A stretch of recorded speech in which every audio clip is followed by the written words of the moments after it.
সুনির্দিষ্ট কোনো কাফের আল্লাহকে এত বড় কথা বলে নাই। এই মানিকগঞ্জের আবুল সরকার নামে ওই বাউল বেঈমান আল্লাহকে যে পরিমাণ কথা বলেছে, এই বেঈমান সরাসরি বেঈমান, এই বেঈমান প্রকাশ্য বেঈমান। মহান আল্লাহকে লক্ষ্য করে কোন মূর্তি পূজক এত বড় কথা বলে না, কোন মুশরিক এত বড় কথা বলে নাই, কোন বেঈমান এত বড় কথা বলে নাই। আপনাদের আমার বলার মতো ক্ষমতা নাই। ওই বেঈমান এটা কি বলছে মুখ দিয়া, আমি এই পর্যন্ত কোনো মাহফিলে এটা বলছি কথা এটা, কিন্তু ওই কইছেটা কি এটা আমার মতো বলার মতো জবান নাই।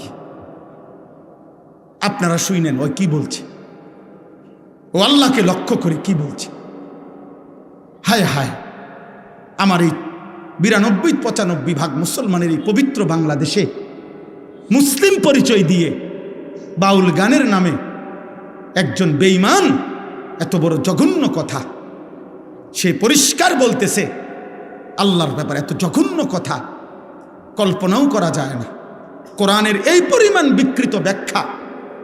আল্লাহ বলছে কোরআনে নাকি বারবার কুলাউযু বিরাব্বিন নাস, মালিকিন নাস, ইলাহিন নাস।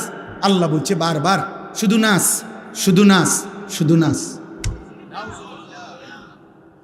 আপনি শোনেন মিয়া, আপনি শোনেন।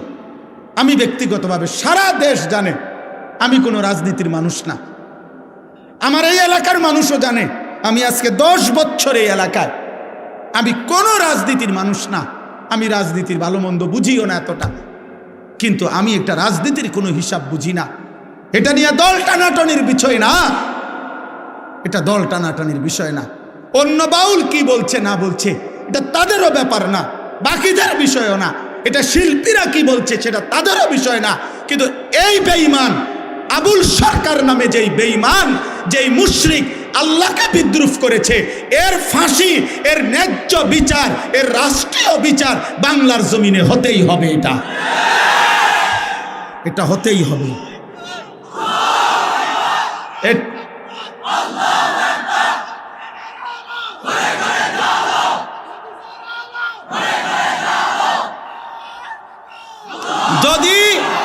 যদি আপনাদের মধ্যেও কোনো মুসলমান শুনে থাকেন আর আপনার বিবেক যদি বলে এটা অন্যায় না, এটা অন্যায় নয়, আপনাদের বিবেক যদি বলে, তাহলে আমার বিচার ওই বাজারের মাঝখানে 4 রাস্তার মোড়ে যেই বিচার হবে আমি সেই বিচার মেনে নেব। কিন্তু এই কথা সে বলতে পারে না। এই জন্য আমরা বারবার বলি আল্লাহর নবী বলছেন এমনিতেই স্বাভাবিকভাবে বাদ্য গান এটা এমনিই প্রকাশ্য হারাম। সেখানে এই বেঈমান বাংলাদেশে আপনার সারাটা জীবন এই বেঈমান, তার পিছনের অসংখ্য ভিডিও ক্লিপস খবরের কাগজে অনলাইনে আছে, যেখানে প্রতিনিয়ত যখনই ক্ষমতা বদলাইছে, যখনই যে ক্ষমতায় আসছে তার দালালি করে এই দালাল জীবনটা পার করছে। এ সুনির্দিষ্ট কোনো দলভুক্ত লোক না, এ আজীবন দালাল। এক দালালরে বলছে তুমি বারবার দল বদলাও কা, কয় না আমি কোনো সময় দল বদলাই না, বরং সরকারের মধ্যে ক্ষমতায় বিভিন্ন দল বদলাইয়া যায়, আমি প্রত্যেকবারে যে দল ক্ষমতায় আমি সেই দলের দালাল। বুঝেন না? মূলত আমি নৌকাও না, দানের শীষও না, আমি মূলত দালাল। আমি মূলত দালাল, ওই মূলত দালাল। এই জন্য আপনাদের কাছে বললাম এটা আমাদের ইমানের দাবি, আমরা এর প্রতিবাদ করতেই হবে, আমরা এর বিরুদ্ধে বলতেই হবে। এটা যদি কেউ বলে হুজুররা এইভাবে প্রতিবাদ করছে কেন, তো তুমি বলো কিভাবে প্রতিবাদ করতো। আমার আল্লাহকে বিদ্রুপ করিলে মুমিনের কলিজায় লাগবে না, আমার রসুলকে প্রতিবাদ করিলে মুমিনের কলিজায় লাগবে না, আমার কোরআনকে উপহাস করিলে কুল আউযু বিরাব্বিন নাস অর্থ এটা।